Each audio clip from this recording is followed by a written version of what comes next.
Dear students, in the previous session we read about Viking missions, and then we read Tillu and his parents live beneath the surface of a planet under artificial conditions.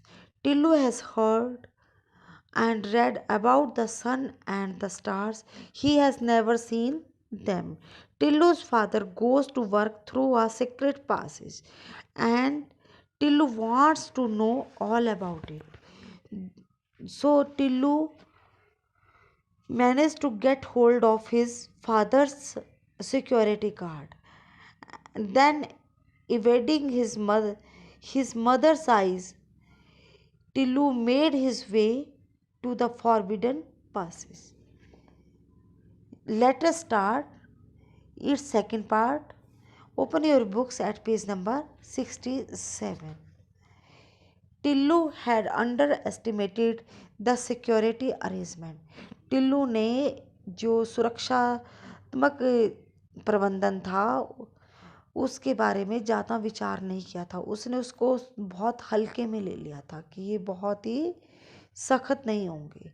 Invisible mechanical device had already detached the photographed the small intruder, sent his picture to the central bureau where it was thoroughly checked. बच्चों, अब क्या हुआ, जो mechanical device थे उसने डेस्ड का होता है कि फाउंड पहले ही देख लिया था कि कोई अनजान व्यक्ति कोई और ही आ रहा है, और उसने स्मॉल इंट्रूडर होता है कोई चुपके से जा रहा है कि उसकी फ़ोटो भी ले ली थी, और वो फ़ोटो सेंट्रल ब्यूरो को भेज दी थी, और वहाँ पर उस फ़ोटो को पूरी तरह से चेक किया जा रहा था कि किसकी है.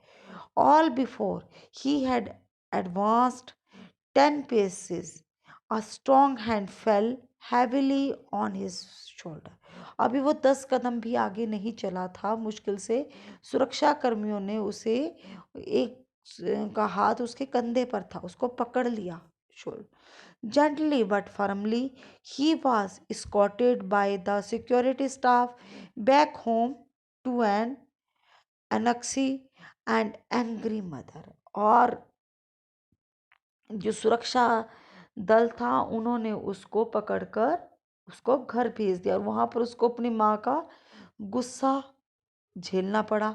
While he was being scolded, he received help from an unexpected quarter. अब जब उसको डांट पड़ रही थी चारों तरफ से, तो उसको एक हेल्प मिली, एक सहायता मिली जहाँ से उसने सोचा भी नहीं था.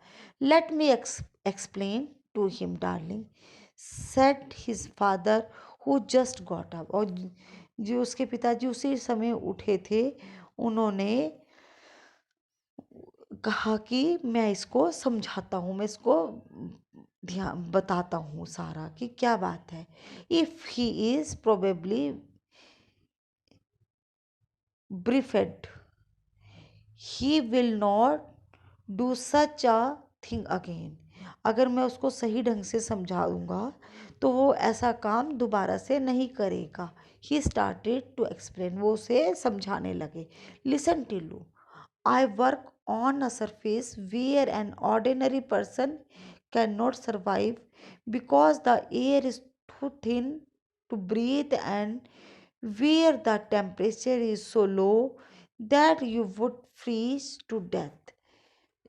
टिल्लू सुनो, मैं एक ऐसी जगह पर काम करता हूँ जहाँ पर ऑर्डिनरी साधारण व्यक्ति सरवाइव नहीं जी सकता, क्योंकि जो हवा है वो बहुत ही पतली है जिसमें सांस लेना भी कठिन है, और वहाँ का जो टेम्परेचर है, वहाँ का तापमान है, वो भी बहुत कम है, जिससे तुम जम जाओगे और तुम्हारी मृत्यु हो जाएगी. But daddy, how to manage to survive. और आप फिर वो बोलता है, तो पिताजी हो डैडी, आप उस वहाँ पर कैसे जीवित रहते हो, आप कैसे सरवाइव होते हो. Because I go well equipped in a special suit with the reservoir of oxygen. मैं पूरी तरह से उपकरणों सहित कपड़े पहन कर प्रॉपर स्पेशल सूट में जाता हूँ जिसमें ऑक्सीजन भी होती है। I can keep warm and my boots are specially designed to make it easy for me to walk on the surface. और मैं गर्म भी रहता हूँ और मेरे जो जूते हैं स्पेशल डिजाइन के बने हुए हैं जो कि सरफेस पर चलने में मुझे सहायता प्रदान करते हैं। Words more, I have been train to survive and work on surface. सबसे बड़ी बात, मुझे उस सरफेस पर काम करने और जीवित रहने के लिए ट्रेनिंग मिली है